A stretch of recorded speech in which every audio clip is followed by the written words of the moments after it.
Three widowed sisters buried their mother on a Tuesday and received a stranger's marriage proposal on a Wednesday, but the three men who came to claim them were hiding a secret far more dangerous than grief. The summer of 1887 had settled over the Llano Estacado like a hot iron pressed against skin. The Caprock Plateau of West Texas stretched in every direction, flat and merciless and baking under a sun that had not relented in 11 weeks. The grass was the color of old bone. The creek beds had cracked into dry maps of nowhere, and on a hardscrabble homestead, 6 miles east of the dying town of Perdition, three sisters stood in the red dirt beside a fresh mound of earth and tried to figure out what came next. The eldest was Beatrice Wyndham, 26 years old. With dark copper hair, she kept braided tight against the back of her neck and eyes, the color of creek water after rain, a deep, shifting amber that turned hard as flint when she was frightened. She was the one who had nursed their mother through the lung sickness for 8 months, who had kept the household accounts in a worn ledger, who had negotiated the price of their remaining cattle with men who assumed she couldn't count. She was the practical one, the one who slept with a rifle beside her bed, not out of fear, but out of simple, unromantic preparation. The middle sister was Rosalind, 23, who possessed her mother's dark eyes and her father's reckless mouth.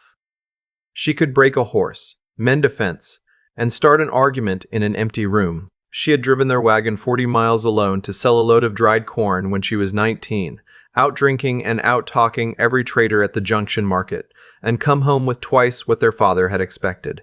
She was not soft, but she had a laugh that could make a suspicious man lower his guard before he ever realized what had happened. The youngest was Temperance. Everyone called her Tempe. She was 19 and small-boned in a way that made strangers underestimate her, with the same copper hair as Beatrice, worn loose, and a quality of stillness about her that people sometimes mistook for shyness. It was not shyness. It was the particular watchfulness of a person who has learned to read a room before committing to anything. Their father had died of a rattlesnake bite 3 years prior. Their mother had followed him this past Tuesday quietly, in her sleep, the way good people sometimes manage to go. The homestead was theirs now. 48 acres of cracked earth, a house that needed a new roof, 2 horses, and a debt of $230 to the Perdition Land and Cattle Company, which was run by a man named Aldous Greer. Aldous Greer was the reason they needed to leave. He had been circling their property for 2 years, acquiring the parcels around them one by one, pressuring their neighbors with legal threats and late-night visits from men who carried rifles and didn't bother to give their names. He wanted the Wyndham land specifically for the underground water rights that their father had discovered a decade ago and never fully exploited. The moment their mother was in the ground, Beatrice knew Greer would move. He had the county judge in his pocket. He had half the sheriff's deputies on his private payroll. If he filed a fraudulent lien against the property, there was no court in the Llano Estacado that would rule against him. It was Rosalind who had found the advertisement 3 weeks before their mother passed, tucked into the back pages of a San Antonio newspaper that a traveling dry goods merchant had left behind at the general store. The Frontier Hearts Matrimonial Registry in Kansas City sought women of good character willing to consider correspondence with established ranching men in the New Mexico Territory. Rosalind had read it twice, then torn it out and put it in her apron pocket without saying a word to anyone for 5 days. When she finally laid it on the kitchen table between her 2 sisters, Beatrice stared at it for a long moment without speaking. Tempe read it carefully, folded it, and handed it back. "We'd have to go together," Tempe said. That was all she said. Rosalind looked at Beatrice. Beatrice looked at the ledger sitting on the shelf above the dry sink, with its precise, damning columns. She thought about Aldous Greer's smile. She thought about $230, and a judge who had already been bought. "Write the letter," she told Rosalind. They did not write 1 letter, they wrote 3. Under the arrangement brokered through the registry, they submitted 3 separate applications.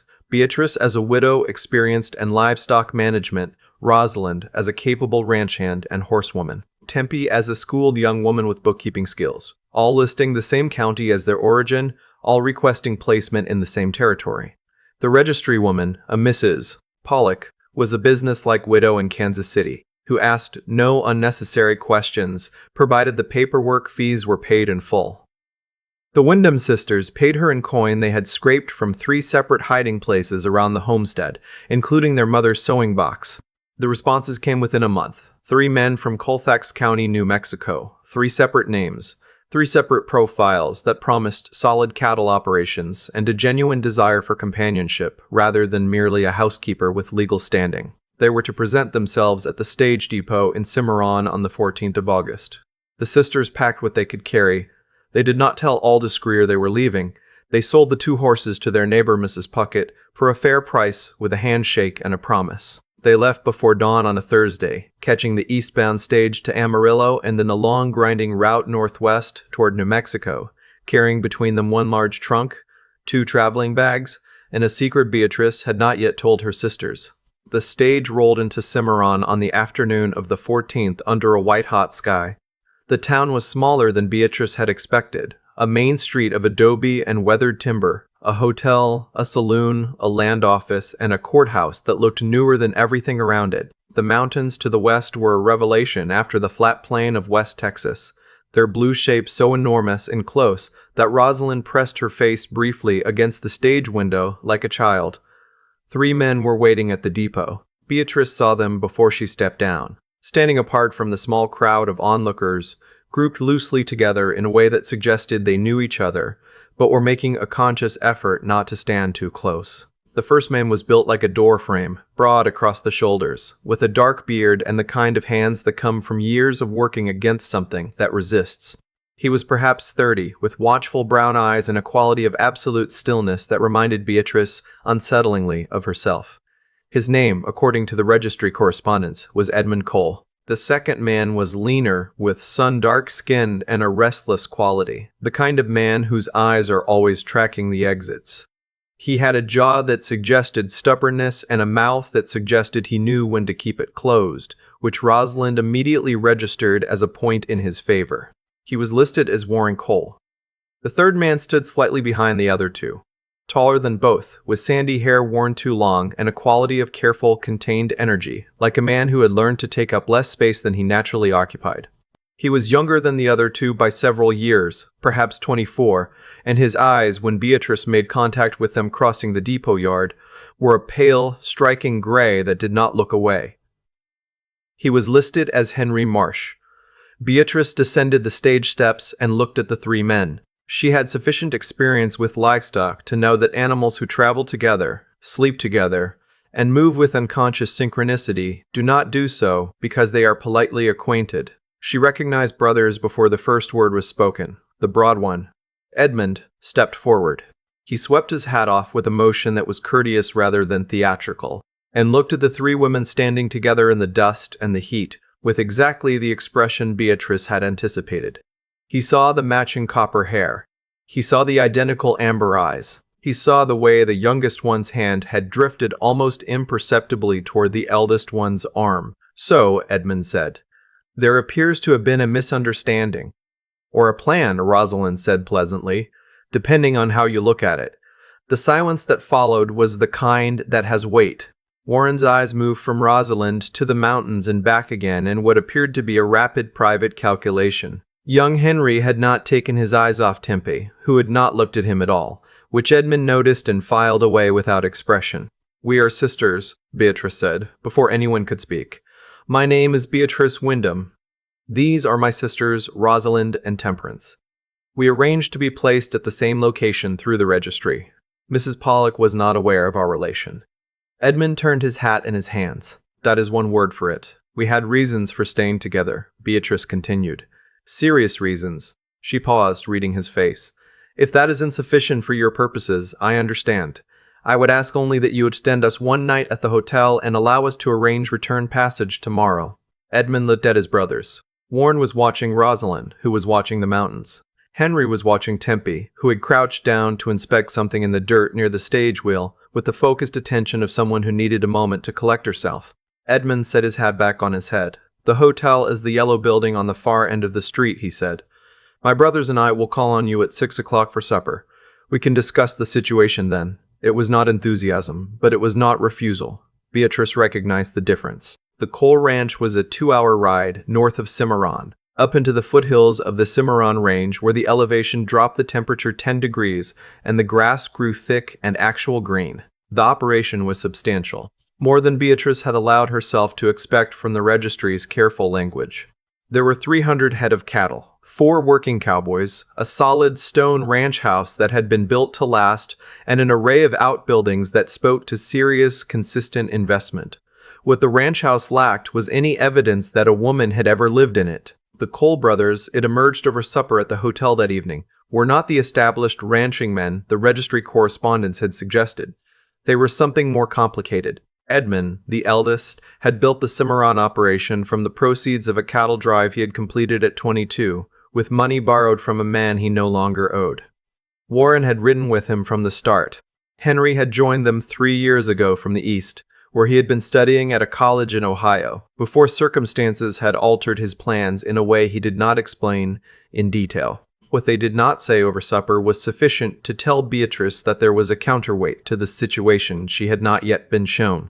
It was Edmund who came to her point directly, after the meal, when his brothers had taken Rosalind and Tempe to see the town's small mercantile before it closed. He and Beatrice sat across from each other at the cleared supper table with 2 cups of coffee going cold between them, and Edmund looked at her with those still brown eyes and said, "You said you had serious reasons for staying together. I'd like to know what they are." Beatrice looked at him for a long moment. She had been waiting for this question because she had a question of her own. "I'll answer yours," she said, "if you answer mine first." Edmund inclined his head. "Fair. You and Warren and Henry are brothers. Not cousins, not friends, brothers. You're traveling on different surnames." The stillness in Edmund's face did not change, but something behind it shifted, barely perceptibly, the way deep water moves when something stirs far below the surface. He was quiet for a moment. "Our name is not Cole," he said. Beatrice wrapped both hands around her cold coffee cup and waited. "Our name is Rourke," Edmund said. "Our father is Denton Rourke." He paused, watching her face for recognition. Beatrice gave him none, though the name landed like a stone dropped into still water. "He runs the largest land acquisition operation in the New Mexico territory. He's bought 6 county commissioners, 2 district judges, and the territorial land surveyor. He's been working to consolidate the ranch land in Colfax County for 11 years. The 3 of us, were supposed to be part of that." He stopped. He looked at the table. When he looked up again, there was something in his face that had not been there before, something worn and steady and old. "Henry found the ledger," Edmund said. 3 years ago in our father's office. Not a ranch ledger. A political one. Names, payments, dates, every official he owned. And a list of properties. He read down it and found the names of families we'd grown up knowing. Good people. People who thought our father was their neighbor. He brought it to Warren and me, and we left the same night. We've been running the Cimarron operation under a different name ever since, building something clean. But our father is not a man who accepts desertion. He's been looking for us." The silence in the hotel dining room was total. Outside, the high desert night had cooled the air to something almost pleasant. "He will find you eventually," Beatrice said. "It wasn't a question. He has men in Cimarron already," Edmund said. "I recognized one at the land office last week, a man who used to work for my father as an enforcer. He didn't see me, but it won't be long." Beatrice was quiet for a moment. Then, steadily, she told him about Aldous Greer. She told him about the water rights and the $230 and the judge who had been bought, and the night riders who carried rifles without names. She told him about the letter Rosalind had found in the newspaper and the 3 applications, and Mrs. Pollock who asked no unnecessary questions. She told him that she and her sisters had not come to New Mexico to hide. They had come because there was nowhere left in Texas that was safe, and because West Texas and East New Mexico shared a territorial boundary, but not the same set of corrupt officials. She told him the last thing, the thing she had not yet told her sisters, before leaving the homestead. In the hour before dawn on the Thursday they departed, she had gone into the root cellar where they kept the preserved foods and the winter tools. Behind a false back panel her father had built when she was 12, she had retrieved a tin box. Inside the box was a land survey map that her father had commissioned privately, not through the county, not through any official channel, documenting the precise depth and location of the underground water basin beneath their 48 acres. The survey had been done by a man her father trusted absolutely, a retired federal geologist named Beaumont who had since moved to Missouri. The survey map, Beatrice told Edmund, proved that the Wyndham water rights extended to an aquifer that fed not just their land, but the parcels on 3 sides of them, parcels that Aldous Greer had already purchased. If those water rights were established in a federal court, she said, the acquisitions Greer had made using fraudulent lien documents would be invalidated. Every deed he'd obtained through coercion could be unwound. She reached into the bodice of her traveling dress and produced the folded map. She set it on the table between them. Edmund looked at it without touching it. You've been carrying that since Texas, he said. Since Thursday, she said. He looked up at her. You brought a war to my doorstep.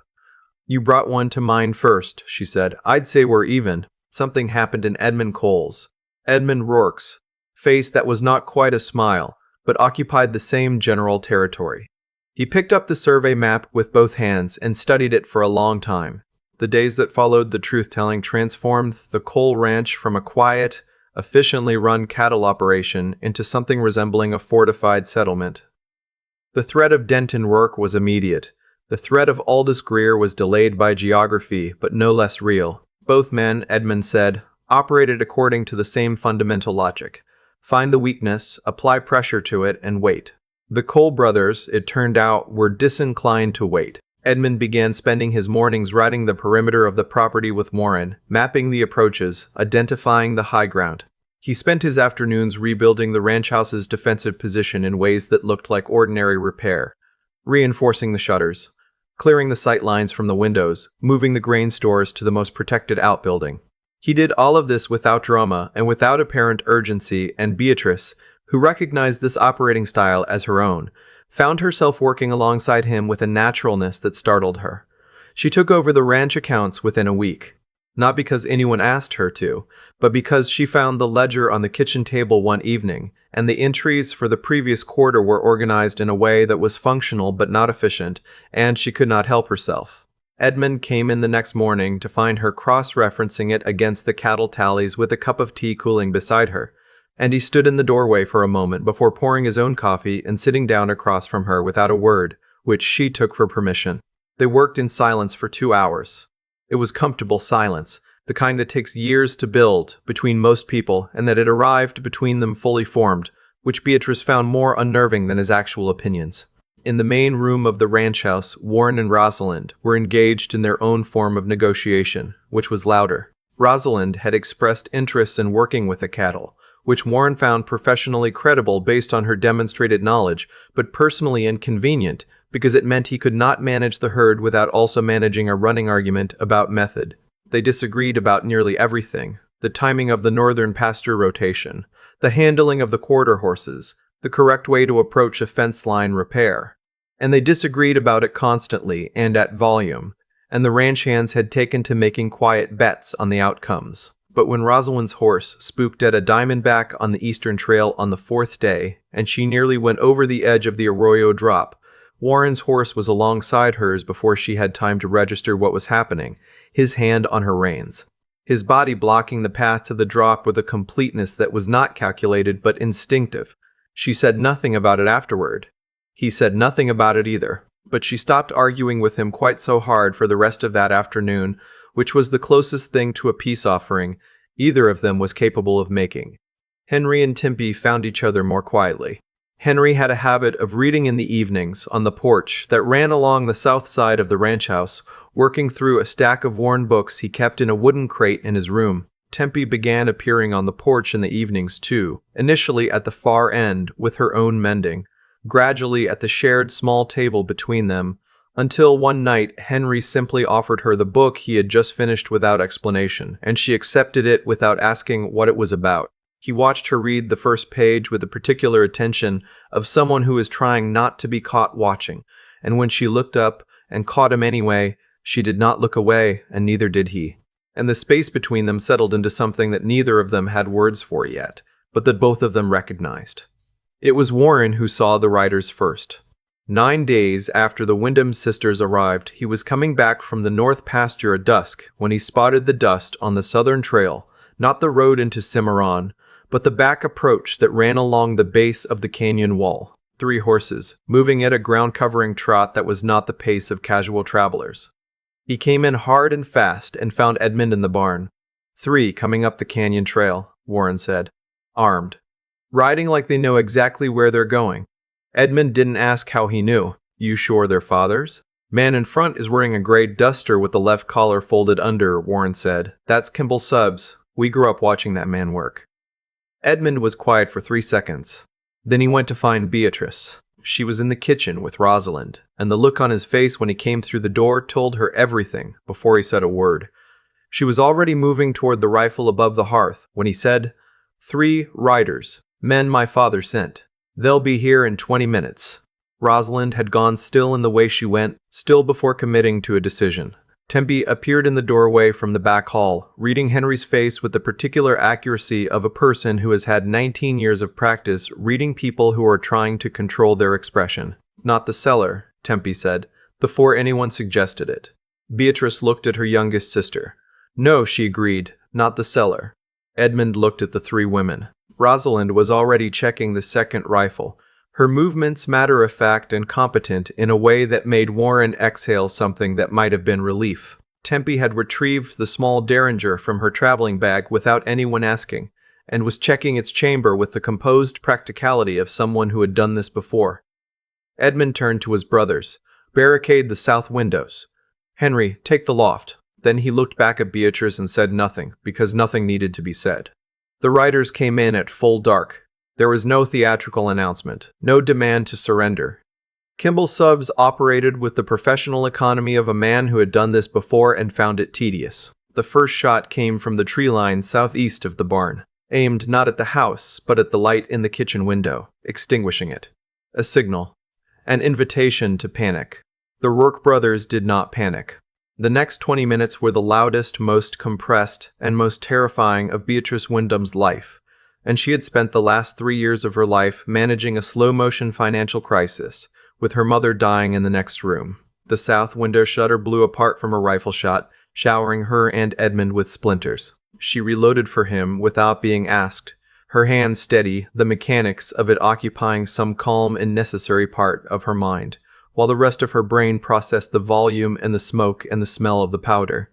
Rosalind shot the lantern out of a man's hand as he attempted to set the barn alight, the shot so precise in the dark that Warren stared at her for a full 2 seconds before swinging back to cover the south. Henry, from the loft, took the rifle from another man's hands with a shot that clipped the stock clean. Not the kill shot it might have been, but controlled and intentional. Designed to disable rather than end. Henry had told Tempe on the porch the previous evening that he had left his father's operation because he could not reconcile himself to being the kind of man his father required, and the shot demonstrated this at some cost to the efficiency of the defense. But Tempe, who had heard him say it and believed him, was not surprised. Kimball Suggs came over the porch railing at the last, a long-barreled revolver in his hand, moving directly toward the front door with the confidence of a man who had broken down many doors and found the calculation reliable. The door opened before he reached it. Beatrice Wyndham stood in the frame with Edmund's Winchester leveled at his chest from 4 feet away. She was 26 years old, and she had spent 11 weeks watching the drought kill her family's land and 8 months watching it kill her mother, and 2 years watching a man like Aldous Greer circle everything her father had built. And she looked at Kimball Suggs with dry eyes and a perfectly steady aim and said in a voice like dust on a dry road, "Drop it." Suggs dropped it. The other 2 riders were already withdrawing. Whatever mathematics they had run on the situation, the result had evidently changed. Edmund appeared behind Beatrice in the doorway. He looked at Suggs on the porch and then at Beatrice and said nothing for a moment. "You can tell Denton Rourke," Beatrice said to the man on the porch, "that his sons are not available, and that if he sends anyone else to this property, we will be expecting them." Suggs picked himself up. He looked at Edmund with something that was not quite surprise, but was clearly a recalibration. Then he walked to his horse and rode south into the dark. In the morning, they took stock. The barn had a scorch mark on the south wall, but no structural damage. The south window of the house would need replacing. Warren had a gash on his forearm from the shutter splinters that Rosalind cleaned and dressed, with the particular brisk efficiency of someone who is concentrating very hard on being practical, and not on the fact that her hands are shaking. He watched her work without speaking. After she tied the last knot, neither of them moved for a moment. "You're going to have to learn the pasture rotation my way eventually," he said. She looked up at him. "Eventually," she said. Edmund and Beatrice sat on the porch steps as the sun came up over the Cimarron Range, turning the mountains from gray to copper to something that had no practical name. The survey map was on the step between them, weighted down by Edmund's coffee cup. "We need to get this to a federal court," Beatrice said. "Not the territorial court. A federal judge who's not on your father's list and not on Greer's." Edmund was quiet for a moment. "There's a circuit court judge coming through Santa Fe next month. Judge Hollingsworth. He's a Reconstruction man, came from Ohio. I've heard his name spoken with respect by people who don't say much."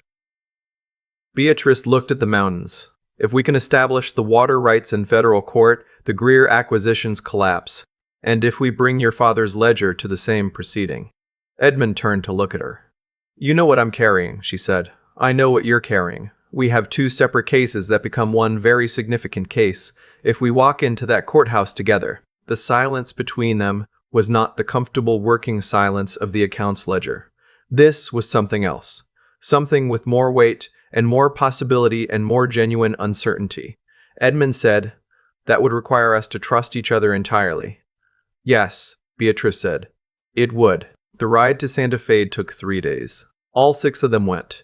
Denton Rourke's presence in Colfax County was not yet broad enough to cover the roads south, and they moved quickly and without stopping in towns. The Wyndham sisters and the Rourke brothers, though no one called them that yet, rode in a configuration that had evolved organically over 9 days of shared necessity, Edmund and Beatrice out front, working through the legal logistics of what they intended to do. Warren and Rosalind somewhere in the middle, arguing companionably about the best route and being wrong in alternating turns. Henry and Tempe at the rear, moving through a long, rolling conversation that had begun on the porch with borrowed books and now seemed to have no natural stopping point. The Federal Circuit Court in Santa Fe was housed in a building that took itself seriously.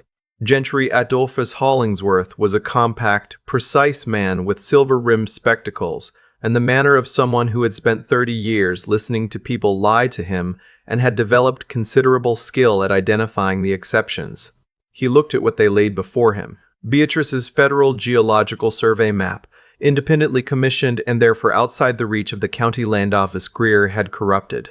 Edmund's ledger, his father's ledger, the one Henry had found 3 years ago in a home office in Colfax County, documenting payments to territorial officials across 2 counties, and a set of deed documents that Beatrice had obtained from Mrs. Pear Puckett before leaving Texas, showing the sequential acquisition pattern that proved Greer's land consolidation strategy. It was not a simple presentation. It took 2 hours.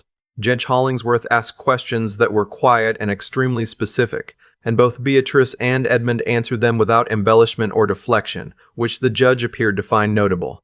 At the end, he took off his spectacles and cleaned them with a small cloth from his breast pocket. He put them back on and looked at the 6 people seated across from him.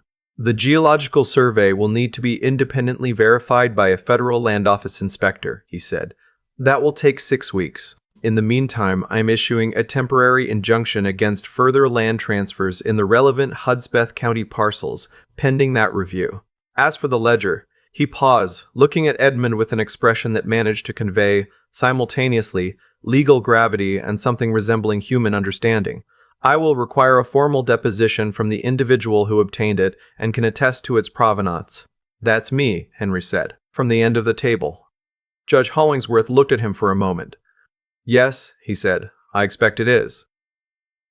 The rest came in stages, as such things do, without the satisfying compression of a single climactic moment. The federal land inspector arrived in Hudspeth County in late September and verified the Geological Survey's findings. The water rights were established. The fraudulent liens Aldous Greer had used to acquire 3 neighboring properties were voided by federal injunction, and Greer himself, faced with the prospect of a federal fraud proceeding he could not buy his way out of, accepted a negotiated settlement that cost him everything he had taken and somewhat more. In Colfax County, Denton Rourke's ledger made its way through the federal legal process with the unhurried certainty of a river finding its level. Arrest warrants were issued by November. The Bott commissioners and the territorial land surveyor resigned their positions. Denton Rourke himself was indicted in December, brought to Santa Fe in the cold gray of the new year, and made to sit in a courtroom and hear his own accounting read back to him in the flat, precise voice of a federal prosecutor while his 3 sons sat in the gallery and watched. Edmund did not look at his father during the reading. He looked at his hands, which were folded on the rail in front of him, which were the hands of a man who had built something clean from something crooked, and was still deciding what to do with that fact. Beatrice sat beside him. Without looking at him, she moved her hands slightly on the rail, just close enough that the backs of their fingers were touching. He did not move his hand away. The ceremony was held at the Cimarron Ranch in the second week of April, when the grass in the foothills had come fully back and the mountains showed their green and the creek was running again after the long dry. A circuit preacher came up from town in a wagon that took 3 hours to make the climb, which he appeared to find entirely worth it. There was no elaborate occasion, no fine clothes brought from a city, no flowers from a shop. Rosalind had braided wildflowers into her copper hair, and Warren had cleaned his boots, and that was the extent of the ceremony's concessions to convention. Tempe wore her mother's brooch pinned at her collar, the one small thing she had carried from the Texas homestead, and Henry noticed it during the vows and understood without being told what it meant and what it cost her to wear it here instead of there. And he held her hand through the last of the words with both of his. Edmund and Beatrice exchanged their vows last. The preacher said what preachers say, and they answered what they were supposed to answer.